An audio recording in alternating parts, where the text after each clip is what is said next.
ಎಲ್ಲರಿಗೂ ನಮಸ್ಕಾರ. ಎಂದಾದ್ರೂ ಕ್ಲಿನಿಕ್ಗೆ ಹೋದಾಗ ಬಿಪಿ ಚೆಕ್ ಮಾಡ್ಸಿ ಡಾಕ್ಟರ್ ಸ್ವಲ್ಪ ಜಾಸ್ತಿ ಇದೆ ಅಂದ ತಕ್ಷಣ ಎದೆಯೊಳಗೆ ಒಂದು ಕ್ಷಣ ಢಕ್ ಅಂದ ಅನುಭವ ಆಗಿದ್ಯಾ? ಆ ಒಂದೇ ಒಂದು ರೀಡಿಂಗ್ ನಿಜವಾಗ್ಲೂ ಅಧಿಕ ರಕ್ತದೊತ್ತಡದ ಖಚಿತ ಸಂಕೇತನ? ಬನ್ನಿ, ಇವತ್ತಿನ ಈ ವಿವರಣೆಯಲ್ಲಿ ಇದರ ಹಿಂದಿನ ಸತ್ಯವನ್ನ ಆಳವಾಗಿ ಅರ್ಥ ಮಾಡ್ಕೊಳ್ಳೋಣ. ನಿಜವಾಗಿ ಏನ್ ಹೇಳ್ತವೆ ಅಂತ ನೋಡೋಣ. ಒಂದು ಕ್ಷಣದ ವರದಿ ಮತ್ತು ಸಂಪೂರ್ಣ ಚಿತ್ರಣದ ನಡುವಿನ ವ್ಯತ್ಯಾಸ ಏನು ಅಂದನ್ನು ತಿಳಿಯೋಣ. ಹೌದು, ನೀವು ಕೇಳಿದ್ದು ಸರಿನೇ.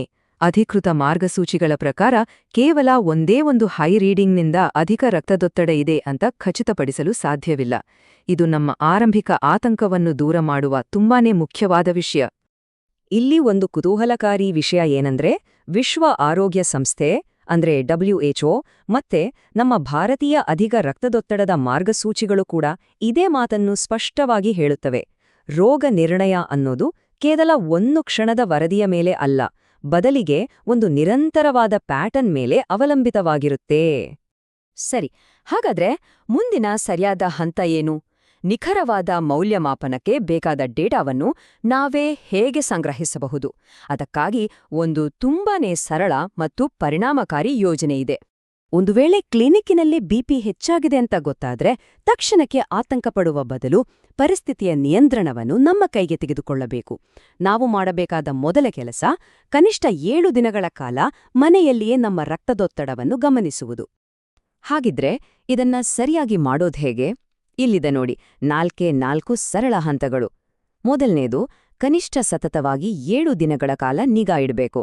ಎರಡನೇದು, ಪ್ರತಿದಿನ 2 ಸಾರಿ ರೀಡಿಂಗ್ ತಗೋಬೇಕು. ಒಂದ್ಸರಿ ಬೆಳಗ್ಗೆ, ಇನ್ನೊಂದ್ಸರಿ ಸಂಜೆ.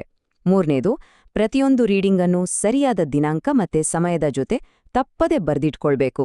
ಮತ್ತು ಕೊನೆಯದಾಗಿ 4ನೇದು, ಪ್ರತಿದಿನದ ಸರಾಸರಿಯನ್ನ ಲೆಕ್ಕ ಹಾಕ್ಬೇಕು. ಹಾಗಾದ್ರೆ ಈ ದೈನಂದಿನ ಸರಾಸರಿ ಅಂದ್ರೇನು? ತುಂಬಾ ಸಿಂಪಲ್. ಬೆಳಗಿನ ರೀಡಿಂಗ್ ಮತ್ತು ಸಂಜೆಯ ರೀಡಿಂಗ್ ಇವೆರಡನ್ನೂ ಕೂಡಿಸಿ ಬಂದ ಉತ್ತರವನ್ನು 2ರಿಂದ ಭಾಗಿಸ್ಬೇಕು. ಅಷ್ಟೇ. ಇದು ನಮಗೆ ಆ ದಿನದ ಬಿಪಿಯ ಬಗ್ಗೆ ಒಂದು ಹೆಚ್ಚು ಸ್ಥಿರವಾದ, ಸ್ಪಷ್ಟವಾದ ಚಿತ್ರಣವನ್ನ ಕೊಡುತ್ತೆ. ಬನ್ನಿ, ಇದನ್ನ ಒಂದು ಉದಾಹರಣೆ ಮೂಲಕ ಅರ್ಥ ಮಾಡ್ಕೊಳ್ಳೋಣ. ಈ ಸ್ಲೈಡ್ ನೋಡಿ. ಬೆಳಗ್ಗೆ ಸಿಸ್ಟಾಲಿಕ್ ರೀಡಿಂಗ್ ಅಂದ್ರೆ ಮೇಲಿನ ಸಂಖ್ಯೆ 140 ಅದೇ ಸಂಜೆ 160ಕ್ಕೆ ಏರಿದೆ. ಈಗ 140 ಪ್ಲಸ್ 160 ಅಂದ್ರೆ 300. ಇದನ್ನ 2ರಿಂದ ಭಾಗಿಸಿದ್ರೆ ಸರಾಸರಿಯಾಯ್ತು 150.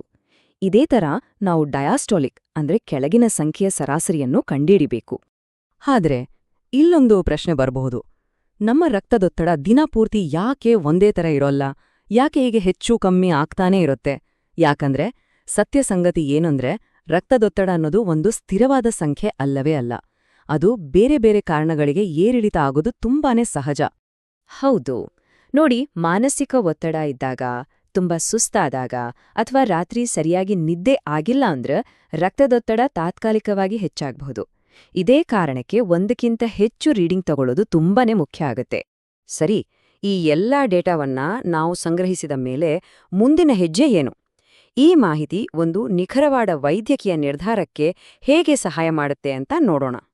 ನಾವು ಸಂಗ್ರಹಿಸಿದ ಈ 7 ದಿನಗಳ ಡೇಟಾ ಲಾಗ್ ಏನಿದೆ, ಇದನ್ನ ವೈದ್ಯರ ಜೊತೆ ಹಂಚ್ಕೊಳ್ಬೇಕು. ಆಗ ಈ ನಿಖರವಾದ ಮಾಹಿತಿಯ ಆಧಾರದ ಮೇಲೆ ನಿಜವಾಗ್ಲೂ ಅಧಿಕ ರಕ್ತದೊತ್ತಡದ ಸಮಸ್ಯೆ ಇದೆಯೋ ಇಲ್ವೋ ಅಂತ ಅವರು ಖಚಿತವಾಗಿ ಹೇಳಕ್ ಸಾಧ್ಯ ಆಗುತ್ತೆ. ಈ ಸ್ಲೈಡ್ನಲ್ಲಿರೋ ಹೋಲಿಕೆ ಇದೆಯಲ್ಲ, ಇದು ಇಡೀ ವಿಷಯದ ಸಾರಾಂಶವನ್ನೇ ಹೇಳ್ಬಿಡುತ್ತೆ. ಒಂದೇ ಒಂದು ರೀಡಿಂಗ್ ಅನ್ನೋದು ಒಂದು ಕ್ಷಣದಲ್ಲಿ ತೆಗೆದ ಫೋಟೋ ಇದ್ದ ಹಾಗೆ. ಆದ್ರೆ 7 ದಿನಗಳ ಸರಾಸರಿ ಇದೆಯಲ್ಲ, ಅದೊಂದು ಸ್ಥಿರವಾದ, ನಂಬಿಕೆಗೆ ಅರ್ಹವಾದ ಒಂದು ಮಾದರಿ. ಒಂದೇ ರೀಡಿಂಗ್ನಿಂದ ತಪ್ಪು ರೋಗ ನಿರ್ಣಯ ಆಗೋ ಅಪಾಯ ಜಾಸ್ತಿ. ಅದೇ 7 ದಿನಗಳ ಡೇಟಾ ಸರಿಯಾದ ರೋಗ ನಿರ್ಣಯಕ್ಕೆ ಒಂದು ಬಲವಾದ ಆಧಾರ ಕೊಡುತ್ತೆ. ಹಾಗಾದ್ರೆ ಈ ಇಡೀ ಪ್ರಕ್ರಿಯೆಯ ಮುಖ್ಯ ಉದ್ದೇಶವಾದ್ರೂ ಏನು? ತುಂಬಾ ಸಿಂಪಲ್. ತಪ್ಪು ರೋಗ ನಿರ್ಣಯವನ್ನು ತಪ್ಪಿಸೋದು ಮತ್ತು ಅದರ ಪರಿಣಾಮವಾಗಿ ನಮಗೆ ಅವಶ್ಯಕತೆ ಇಲ್ಲದ ಔಷಧಿಗಳನ್ನ ಶುರು ಮಾಡೋದನ್ನ ತಡೆಯೋದು. ಕೊನೆಯದಾಗಿ ಬನ್ನಿ ಈ ಒಂದು ಪ್ರಶ್ನೆಯ ಬಗ್ಗೆ ಯೋಚಿಸೋಣ.